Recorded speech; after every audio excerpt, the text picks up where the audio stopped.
Yes, there it goes. All right, sweet. Let me present. All right, so this week I was just supposed to talk about triggering CSS transform animations with JavaScript, which kind of goes along the lines of what we've been talking about. Hey, Christopher. Hey. So yeah, the past couple of weeks we had people talk about different animation techniques using CSS, triggering that with JavaScript. This is kind of the same thing. We're looking at CSS transform. The CSS transform property lets you modify the coordinate space of the CSS visual formatting model. Using it, elements can be translated, rotated, scaled, and skewed. Transform animations are linked to a CSS class that can be appended to an element with JavaScript. You can add it just by adding on to the end of the class name of the element. And then once the class is attached to the element, the transform begins. And the transform performs whatever transform function you pass into the CSS property. So I just have a list of some of the different transform functions that there are. I'll just go over the different categories. There's a matrix transformation, which would put it onto a Cartesian plane, and then you can manipulate the image or the element however you like with that. Rotation would be performing any sort of degree or level of rotation from the origin of your transform, whether that be the middle, one of the sides, the top, the bottom, whatever you provide. Scaling obviously would just scale the image up or down, 2D or 3D. You can scale either the x-axis, the y-axis, or the z-axis. Skewing. Skewing would just be performing some level of manipulation to one of the x or the y coordinates, and that would be a degree that you provide, so 20 degrees, 10 degrees, whatever it be. And the last one is translation, which is just moving an element on the page's axis. So you could translate it on the X and it would move it left and right, translate it on the Y up and down, and so forth. So pretty straightforward. Let me pull up my page. So right here, let me pull up the CSS class. Sorry, one sec.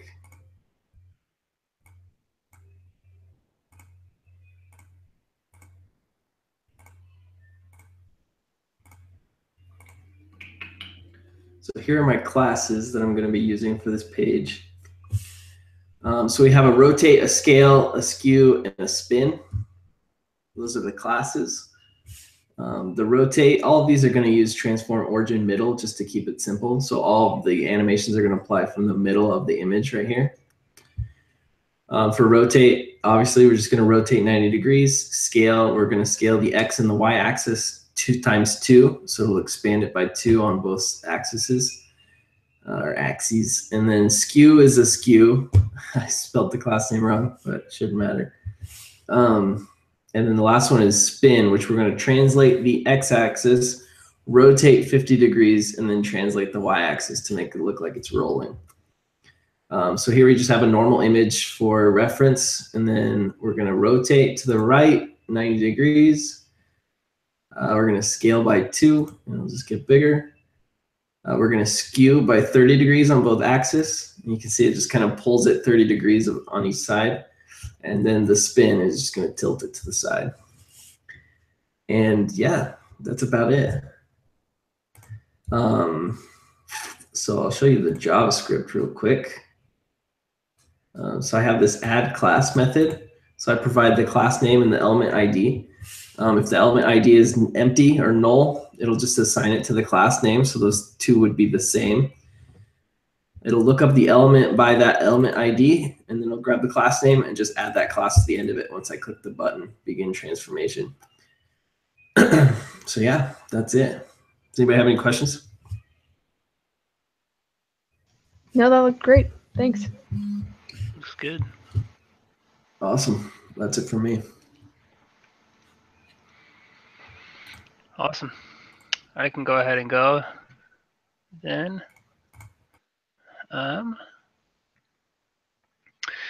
Mine again, I had no idea how simple this stuff was. Hopefully you will agree with me. So last week I did transitions where it does the smoothing effects, and whenever I click on stuff, it like fades in, and it basically all transfer. So this week I had transformations.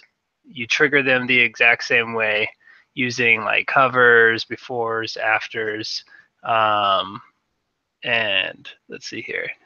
This website is awesome. CSStricks.com. It's just the pseudo class selectors.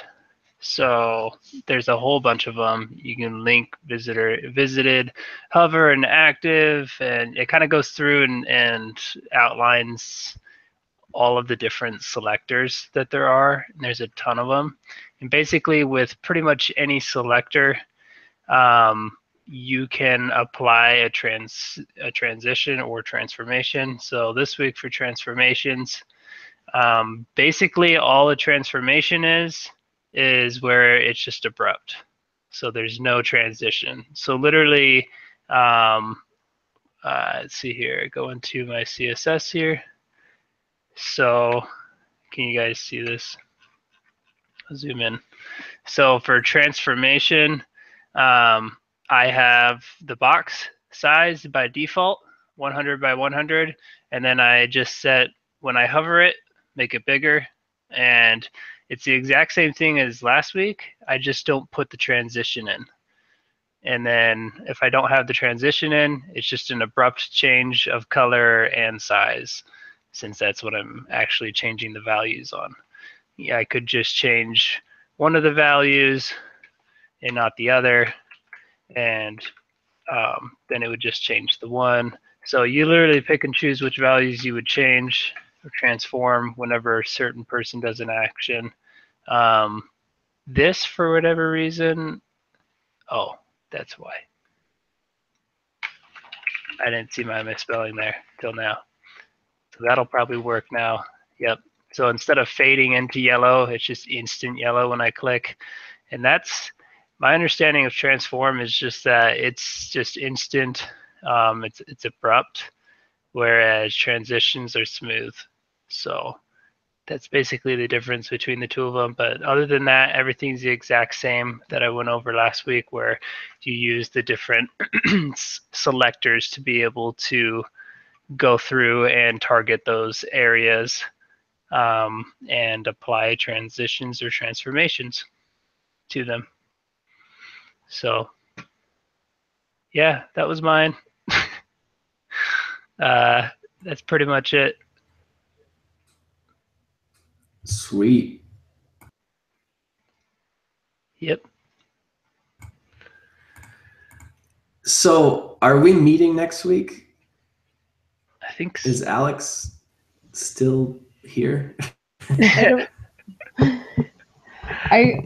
said, like, maybe let's see, in the group I said, since we're trying to get 4 each, that maybe he could present this week and next week. That way we'd have someone on week 10, but then he's not here. So I assume he's not at a Halloween party. He's still there. Yeah, So long. maybe got lost. Such a party. Yeah. Yeah. But yeah, I have no idea. As far as the submissions and everything go, is this basically like we just say, hey, take a look at what, like, this thing that obviously is broken, and then sorry, my website. So like you just say, hey, take a look at my website and my GitHub, and he's like, yep, looks good. Your proficiency is this. Well, there's like 2 separate ones. So there's the topics, and then there's the professionalism one. And I haven't done the professionalism one yet. But the professionalism one yet is where you have to like fill out a form. I think Audrey knows what it is better than I do. I filled it out for the first time last week because I noticed, like, when he when he did the class announcement. So it's, I mean, if you just follow the example that he provides in the class, then you can figure it out. But I just barely submitted it, so hopefully that's not a problem. Okay. Yeah, but what you said applies to the topics. I just said, hey, this is what I did. Here's the link, and he gave me a grade. Apparently, he does it out of like 10 points per topic, and then just keeps adding onto it. Okay, so the initial grade that I get might be garbage, but if I go back in and keep submitting each week, it will get better and better. Okay. Yeah, I'm hoping, because I have an F right now. Same. Have you guys got any like positive feedback? Because I've only ever received like, this isn't working, and I mean at the time I knew that it wasn't working, but no. Okay. He gave me like 100% on 2 of them, and then he only talks about the bad parts. So okay, cool. he was like, "You're missing this. You're missing this." Yeah. Cool. Okay. All right. Sounds good. So should we just hope that Alex presents next week and then meet them? Yeah. Or, okay. Yeah, I guess I probably won't be there. My wife's due date is actually today, and she still hasn't given birth. Congratulations. Sorry. That's awesome. That's stressful. Thanks. So I'm assuming next week I'll have a baby. I'll be out, but yeah, I'll keep you posted. Cool. Yeah, definitely. Yeah. Good luck. Sorry, that's so close to like finals and stuff in the semester. Yeah. I was expecting it to be earlier, but nothing's happened. That's okay. All right. Well, see maybe you, Audrey, then